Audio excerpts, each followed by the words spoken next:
नमस्कार मंडळी, आता आपण कोल्हापूर शहाजी कॉलेजमध्ये आलो आहे आणि या ठिकाणी कंदमुळाचा महोत्सव चालू केला आहे आणि साधारणपणे या ठिकाणी 250च्या वर कंदमुळे आपल्याला पाहावयास मिळणार आहे. आता बरीचशी कंदमुळे कशा पद्धतीची आहेत आपल्याला माहीतसुद्धा नसते सामान्य लोकांना, पण या ठिकाणी मी आता प्रदर्शनाला भेट देणार आहे आणि ते पाहणार आहे आणि कशा पद्धतीचं कंदमूळ प्रदर्शन आहे ते तुम्हाला मी जास्तीत जास्त चांगल्या पद्धतीत दाखवण्याचा प्रयत्न करणार आहे आणि त्यांचा वापर काय होतो, ते कुठे भेटतात, त्यांची वाढ कशी होती किंवा जे काय त्यांच्याबद्दलची माहिती आहे ती मी इथल्या आयोजकांच्याकडून घेण्याचा प्रयत्न करणार आहे आणि बघूया आता कसं कसं आहे नेमकं हे प्रदर्शन आणि तुम्हाला हा व्हिडिओ आवडतो का नक्कीच बघा. लोकांनी सुद्धा चांगला प्रतिसाद द्यायला सुरुवात केली आहे. आत्ताच नुकतं या कार्यक्रमाचं उद्घाटन झालं आहे आणि या ठिकाणी आता लोक पाहण्यासाठी येत आहेत. सुंदर वाटतं पण एवढं वेगानं वाढतं अजून एक दुसरं मला तुम्हाला एक गोष्ट सांगायची आहे. जसं याला जमिनीमध्ये हे विविध आकाराचे कंद येतात की नाही, तसं या डायस कुर्याच्या काही स्पीसीचं एक वैशिष्ट्य आहे की त्यांना हवाई बटाटे आहेत.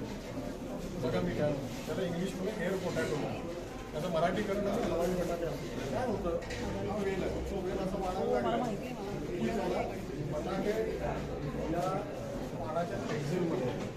आता बटाटे सुद्धा जमिनीत येतात हे आपल्याला माहिती, पण हे बटाटे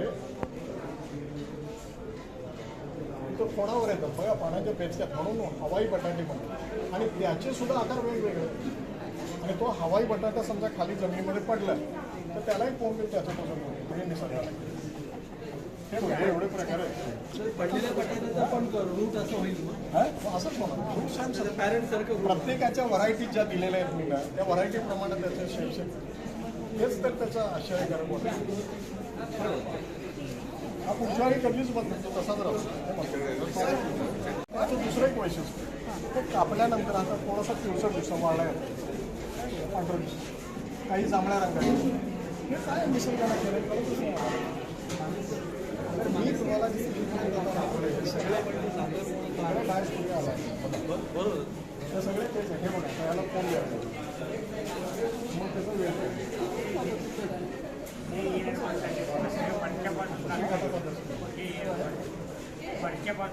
हे सगळे त्याचे हवाई बटाटे आहेत. प्रत्येकाचा आकार वेगवेगळा आहे, प्रत्येकाचा आकार वेगवेगळा. आता हा बटाटा हवेत लागतो म्हणजे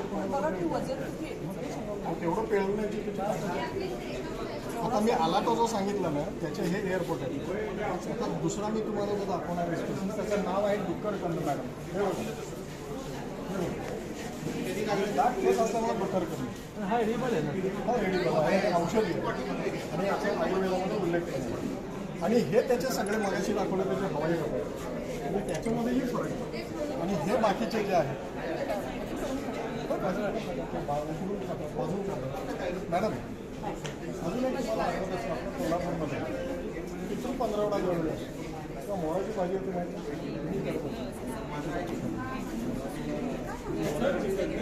हे त्याचे कंद आहेत.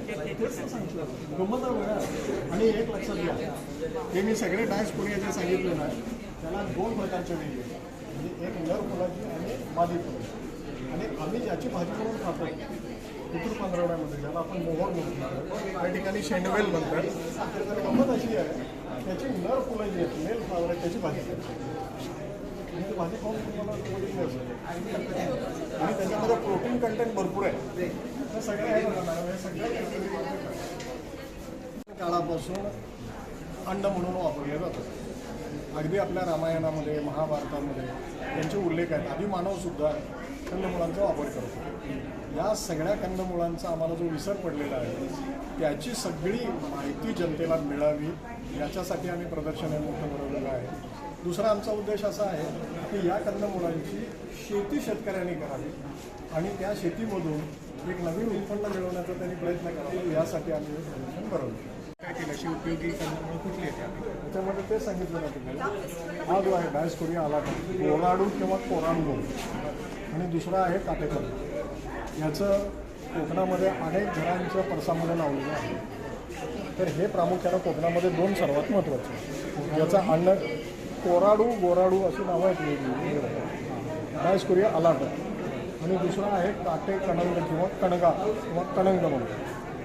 डायस्कोरिया एस्क्युलेंटा असं त्यांची प्रामुख्यानं लागवड करून ते करतात. आम्ही जे कंदमुळांचं प्रदर्शन भरवलेलं आहे अच्छा. त्याच्यामध्ये प्रामुख्यानं डायस्कोरिया नावाची वनस्पती आहे. बरं, त्याच्यामध्ये 9 प्रकार आहेत 9 प्रकार. आणि त्याच्यामधले 3 प्रकार त्या कंदांचा खाद्य म्हणून किंवा अन्न म्हणून वापर अगदी पुरातन काळापासून केला जातो. म्हणजे आपण सुद्धा आता ते खातो. अगदी पुरातन काळापासून केला जातो. ते कंद इथं ठेवलेले आहेत. दुसरा जो कंद जो आहे अजून एक, त्याला काटे कणंग असं म्हणतात, त्याला कोराडू किंवा गोराडू असं नाव आहे. बरं, प्रत्येक कंदमुळाला आकार वेगवेगळा आहे. बरोबर. आणि पाहिला गंमत अशी आहे की तो कापून पाहिला की रंग सुद्धा वेगळे आहे. रंग सुद्धा तर वेगळे. याच्यामधले कोराडू किंवा त्याला गोराडू असं पण म्हणतात. आणि दुसरा जो आहे डायस्कोरिया एस्क्युलेंटा काटे कणंग, हे प्रामुख्यानं खाद्य म्हणून वापरले जातात. पण बाकीचे सुद्धा आहेत. आता सगळ्यांना माहीत असलेलं आहे मोहराची भाजी. मोहराची भाजी. या हां, मोहराची भाजी कशाची करतात, ते कंदमुळंच आहे. पण त्याची कंदमुळं मोठ्या प्रमाणात खाल्ली जात नाही. अच्छा. पण त्याच्या नर फुलांची भाजी केली जाते. दुसरा एक आहे डुक्कर कंद म्हणून आहे. डुक्कर कंद. डुक्कर कंद. बरं, मी पहिल्यांदाच त्या डुक्कर ऐकतोय. कंदाला त्या हां, कंदावर डुकरासारखी दाट केस आहे. होय काय? तो औषधी आहे. हां, आणि या डुक्कर कंदाचं वैशिष्ट्य असं, जसं त्याला जमिनीमध्ये कंद आहेत ना, हां. तसं त्याला वेलीवर जमिनीच्या वर बटाटे लागतात. बटाटे लागतात. त्याला बरं, हवाई बटाटे म्हणतात. हवाई बटाटे. आणि हे हवाई बटाटे आपल्या बटाट्यासारखे दिसतात. म्हणजे हवेत येतात म्हणून त्याला हवाई बटाटा बटाटे. सुद्धा जमिनीतच लागतो ना. हां, होय की. पण हे सगळे कशावर लागतात आपल्याला? हां, हे सगळे जे बटाटे आहेत ते हवेमध्ये पानांच्या बेचक्यामध्ये लागतात. पानाच्या आणि बेचक्या. ते भाजून शिजून ते सुद्धा भाजी म्हणून लागतात. अच्छा, अच्छा. असे नाविन्यपूर्ण आहेत. अजून एक इथं आहे, तो म्हणजे सुरणाचा आहे. जरा दाखवताय? जरा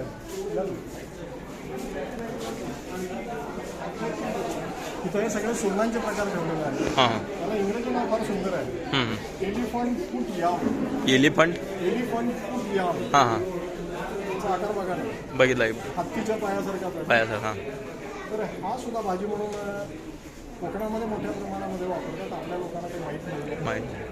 फक्त हे कंदांची भाजी खात असताना फक्त माहितीपूर्वक जेवढी माहिती आहे तेवढेच कंद खाणे जास्त चांगलं असतं. पण बऱ्याच कंदामध्ये कॅल्शियम ऑक्झलेटचे क्रिस्टल आहेत.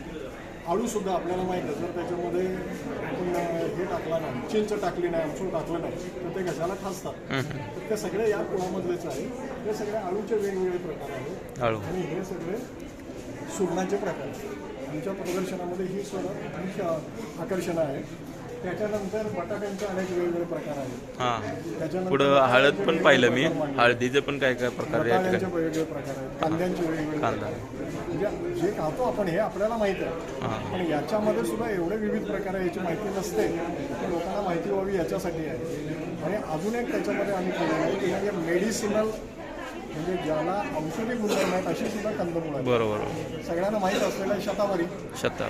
सफेद मुसळी, सफेद मुसळी. त्याचा औषध म्हणून वापर करतात. तसे पाहिलं. जवळपास 30 वेगवेगळ्या जाती प्रजाती तिथं ठेवलेल्या आहेत. आमचा उद्देश असाच आहे की लोकांना याचं काय महत्त्व आहे ते कळावं आणि याचं जतन करण्यासाठी अनेक उत्पन्न मिळेल म्हणून त्याची शेती करावी या उद्देशाने आम्ही केलं. बरं, मला आता आणखी एक सांगा की इथं आता ज्योतिबावर किंवा महालक्ष्मी मंदिराजवळ गेल्यानंतर नाहीच नाहीच आहे ना, पण ते बरेच लोकांना. हां, लोकांना कळवा म्हणून आहे. हां, हां. कोरफडीचा प्रकार आहे. कोरपडीचा प्रकार आहे कोरफड नाही, गायपातीचा प्रकार आहे. गायपात. आणि हे आणले कुठून? ज्योतिबाच्या डोंगरावर. हे आता आणतंय. ज्योतिबाच्या डोंगरावर असे जे उतार आहेत ना, त्या उतारावर फॉरेस्ट डिपार्टमेंटने ते लावलेलं आहे. पण ते लावलं कशासाठी? ते जमिनीची धूप होऊ नये याच्यासाठी लावलं. बरं.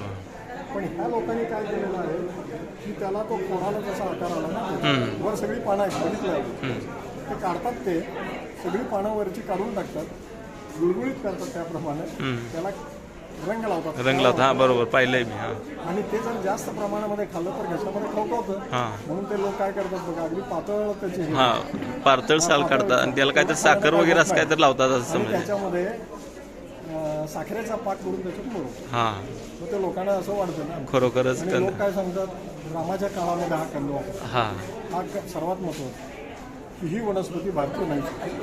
हां, चांगली माहिती दिली. रामायाच्यात कसं खाल्लं, मग रामाचं नाव घेतल्यामुळे विक्री होती. हां, विक्री होते. तर हे लोकांना माहिती व्हावं याच्यासाठी सांगितलं. बरोबर. ठीक आहे, धन्यवाद. थँक्यू. गाजर, हा काळा अद्रक आहे. त्यानंतर हे आपलं बीट नेहमी आपण बाजारात घेतो. त्यानंतर हा बटाटा, हा सुद्धा कंदमुळातलाच प्रकार आहे. आणि त्यानंतर लसूण एक पाकळी लसूण आहे. त्यानंतर हा लसूण पहाडी म्हणजे उटी या ठिकाणचा आहे. त्यानंतर आपण लसूण पाहतोय कंदमुळातला हा सुद्धा एक प्रकार मानला जातो आणि हा सुद्धा या ठिकाणी प्रदर्शनात ठेवण्यात आलेला आहे. लसूण रेग्युलर. त्यानंतर पांढरा कांदा. आता कांदासुद्धा हा कंदमुळातच मोडतोय. हा लाल कांदा आहे, बाजारात आपण घेतो तो. त्यानंतर कांदा जंगली कांदा बघा कशा पद्धतीचा आहे. समुद्रीय कांदा हा थोडाफार वेगळाच आहे. त्यानंतर बघा साप कांदा, आपण बऱ्याच वेळा परड्यामध्ये वगैरे पाहतो तसा हा साप कांदा आहे. आणि हे बीटसारखंच प्रकार दिसतोय, बीटसारखा. पिंक आउट स्वीट पोटॅटो आहे, डार्क पर्पल. त्यानंतर व्हाईट राऊंड. त्यानंतर व्हाईट लॉंग. तर हे लांबीला आहे, बघू शकताय आपण त्याची लांबी रुंदी. आता ही येलो कलरमध्ये असं दिसतंय आणि शेप त्याचा भरपूर मोठा आहे. आता हे गोव्याकडचं आहे कंदमूळ आणि हे कोल्हापूर. हे बघा कंदमूळ खूपच मोठा आहे. चिपडा अळू बघा, चिपडा अळू हा दुसरा प्रकार आहे. चिपडा अळू पांढरे. त्यानंतर डावा अळू. त्यानंतर गड्डे, पांढरा गड्डा हा. त्यानंतर हा खुरपणी आळू म्हणून ओळखला जातोय. आता कासार आळू बघा कसा असतोय. कासार आळू इथं तिने ठेवलेला आहे प्रदर्शनामध्ये. कचाल, आता हे नाव मी कधी ऐकलेलं नाही, पण या ठिकाणी कचाल नावाचं सुद्धा त्यांनी या ठिकाणी ठेवलेलं आहे. आता हे काय नेमकं माहीत नाही. हा बघा पिलाकी आळू.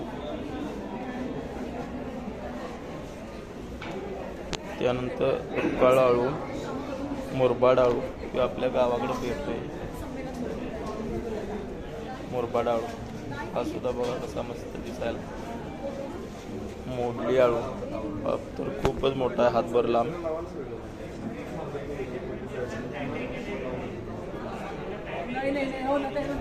आता एक कर्दळीचं कंदमूळ आहे. कर्दळीचं मूळ कसं असते बघा. त्यानंतर सावरकोण. गुलाब पक्षी महोत्सव. गुलाब पक्षी पांढरा.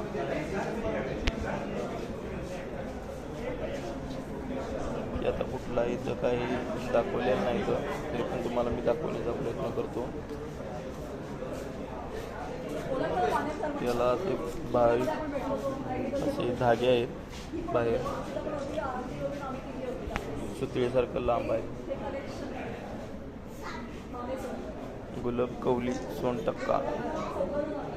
अरे बापरे, हा सुद्धा भरपूर मोठा कंदमूळ आहे. आपण पलीकडच्या बाजूने पाहू. हलीपुडीसा.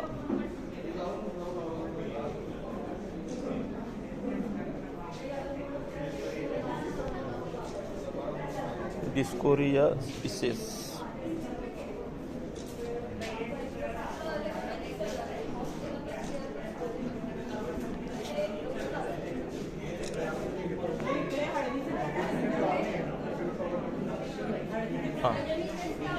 कंदील पुष्पी.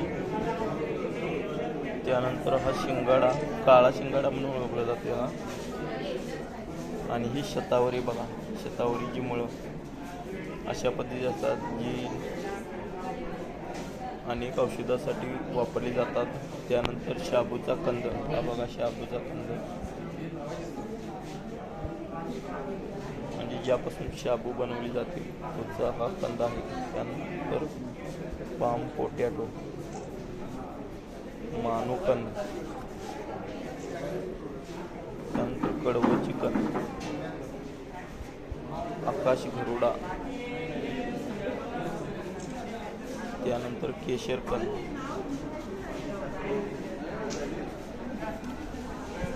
रानकेळी कंद, सरडा माडदेव कांदा, हा बघा सरडा माडदेव कांदा, पंचवेलचा मूळ बघा, आणि हे बघा सफेद मसूर, ज्याचा वारंवार उल्लेख केला जातो की सफेद मसूरचं मूळ कसं असते बघा. आणि हे बघा अरोरूट, ही किड्यावानी दिसताना नागरमोथा, तिचं मूळ बघा आहे.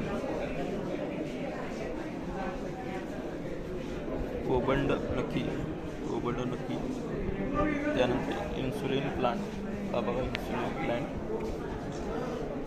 त्यानंतर वेखंड,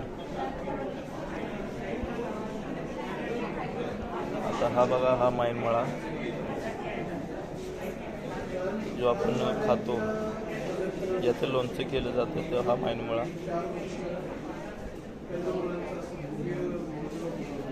आता ही काळी मसूर,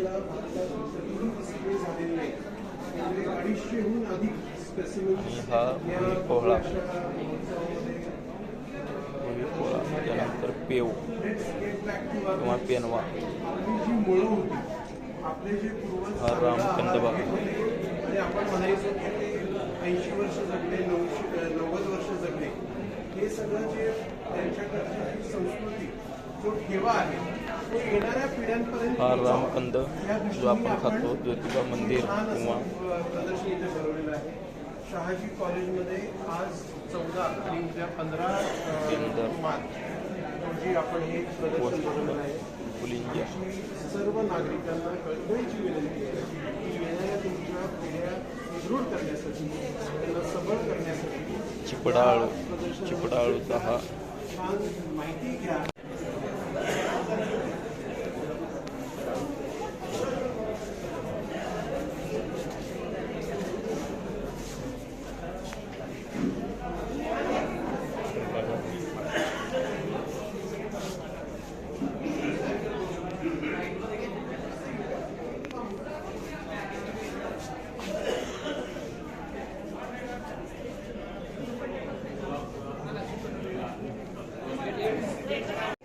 जावा जिनसिंग, त्यानंतर हा बघा मुळा, लाल मुळा आहे गोल असला, आणि हे आपला मुळा, पांढरा मुळा जो आपण जेवणात वापरतो, हा सुद्धा कंदमुळातला प्रकार आहे. आणि त्याची सुद्धा या ठिकाणी माहिती देण्याचा या लोकांनी प्रयत्न केलेला आहे. हे बघा हे लोडे कसे असतात. त्यानंतर करटोली किंवा रान कारले असतो, मादी जातीतलं हे मूळ आहे, खूप मोठे आहेत आकारानं. करटोली हे सुद्धा रान कारले नर, आपण पहिला पाहिला तर मादी प्रकार आहे आणि हा नर मधला प्रकार आहे. त्यानंतर हा दिंडा, मोठा दिंडा, लहान दिंडा. त्यानंतर कमळ काकडीचं मूळ बघा, कमळ काकडी. त्यानंतर रानतोंदली, आणि ही एक पाणीचं कंदमुळ, त्याला एक पान असतंय, इथं त्यांनी दाखवण्याचा प्रयत्न केला आहे, एक पाणी. आणि आता हा बघा जवार हळद, शिगावची आहे. त्यानंतर ही प्रतिभा हळद, आणि हळदीचं मूळ बघा कशा पद्धतीचं असते, हे रोमा हळद. तर या ठिकाणी हळदीचे मुळांचे बरेच प्रकार या ठिकाणी त्यांनी लावलेले आहेत. केदाराम हळद, अलिपी सुपेया हळद, त्यानंतर छायापुष्पा हळद, त्यानंतर रुग्रिया हळद, त्यानंतर सुरंजना हळद, हरियाणा हेल्दी हळद, त्यानंतर रेंगा हळद, त्यानंतर बिहारी हळद, त्यानंतर हे सुदर्शन हळद, त्यानंतर पंजाब हेल्दी हळद, वर्णा हळद, त्यानंतर रश्मी हळद. आता बघा हे राजापुरी हळद म्हणजे कोकणातील आहे, सुवर्णा हळद, त्यानंतर शिरोमा हळद, त्यानंतर प्रभा हळद. हळदीचे इतके भरपूर प्रकार या ठिकाणी त्यांनी मांडलेत की बोलायचं कामच नाही. त्यानंतर प्रगती हळद, मंजाकुवा हळद, त्यानंतर सगुणा हळद, ही बघा तुम्हाला सगुणा हळद जवळून दाखवण्याचा प्रयत्न करतो. त्यानंतर हा बघा नरेंद्र हेल्दी हळद, त्यानंतर वायगाव हळद, त्यानंतर सेलम हळद, कापूर अद्रक, हे नाव मी पहिल्यांदाच ऐकतोय. त्यानंतर कोईमतूरची हळद कशी आहे बघा, कोईमतूर. त्यानंतर आसामची हळद, त्यानंतर ही पिवळी हळद आहे, पॅरॉट ग्रीन कलर आहे सॉरी. त्यानंतर कस्तुरी हळद पिवळा म्हणून ओळखलं जाणार या ठिकाणी ठेवलेला आहे. आता हा कस्तुरी हळद पांढरा आहे. त्यानंतर निळा हळद,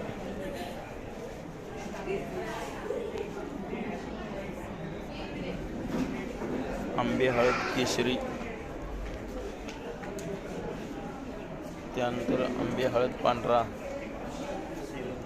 अद्रक रेग्युलर जी हळद असते अद्रक, तो हा दाखवलेला आहे. त्यानंतर मकीर अद्रक कोईमतूर, कात्री कापूर अद्रक त्यानंतर मिझोराम अद्रक, बघा मिझोरामच्या ठिकाणच्या कशा पद्धतीचे अद्रक असते ते पहा. त्यानंतर चक्कू मरान अद्रक, त्यानंतर नदान अद्रक आहे, वंदी मोठा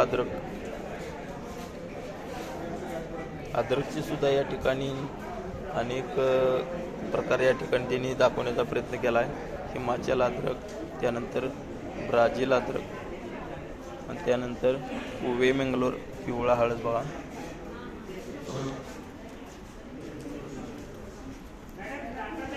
काळा हळद, हे बघा वेल कसा आहे, वेगळाच वेल आहे याला.